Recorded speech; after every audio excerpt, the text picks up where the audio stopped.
بسم اللہ الرحمن الرحیم۔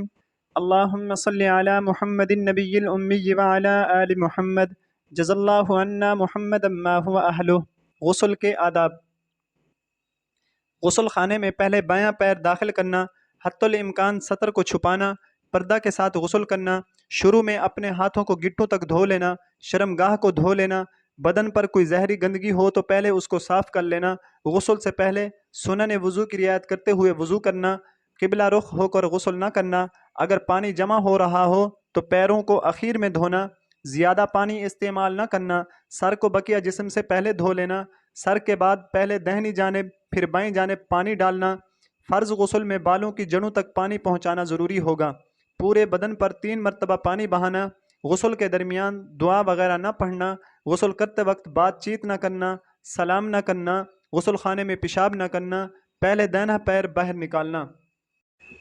حضرت ام ہانی رضی اللہ تعالی عنہ فرماتی ہیں، میں آپ صلی اللہ علیہ وسلم کے پاس فتح مکہ کے موقع پر پہنچی تو میں نے دیکھا کہ آپ صلی اللہ علیہ وسلم غسل فرما رہے تھے اور حضرت فاطمہ رضی اللہ تعالی عنہ نے چادر وغیرہ سے آڑ کر رکھی تھی۔ ام المؤمنین حضرت عائشہ صدیقہ رضی اللہ تعالی عنہ فرماتی ہیں، آپ صلی اللہ علیہ وسلم جب غسل جنابت کرتے تو ابتداً دونوں ہاتھ دھو لیتے۔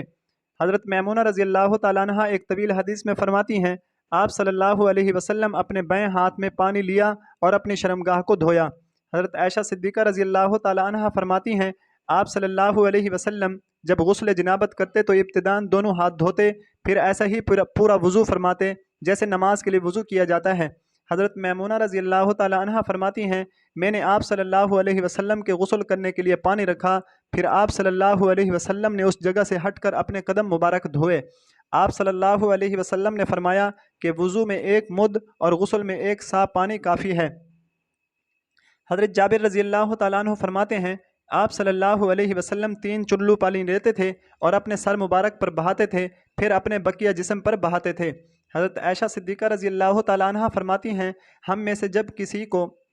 جنابت لاحق ہو جاتی تو اپنے دونوں ہاتھوں سے اپنے سر پر 3 مرتبہ پانی بہاتی، پھر ہاتھ میں پانی لے کر دہنی طرف، پھر دوسری مرتبہ پانی لے کر بائیں طرف بہاتی۔ آپ صلی اللہ علیہ وسلم نے ارشاد فرمایا، رہا مرد تو وہ اپنے سر کے بالوں کو کھول دے اور اسے دھوئے یہاں تک کہ بالوں کی جڑ تک پانی پہنچ جائے۔ آپ صلی اللہ علیہ وسلم نے فرمایا، البتہ میں تو اپنے سر پر 3 مرتبہ پانی بہاتا ہوں، اور اپنے دونوں ہاتھوں سے اشارہ فرمایا۔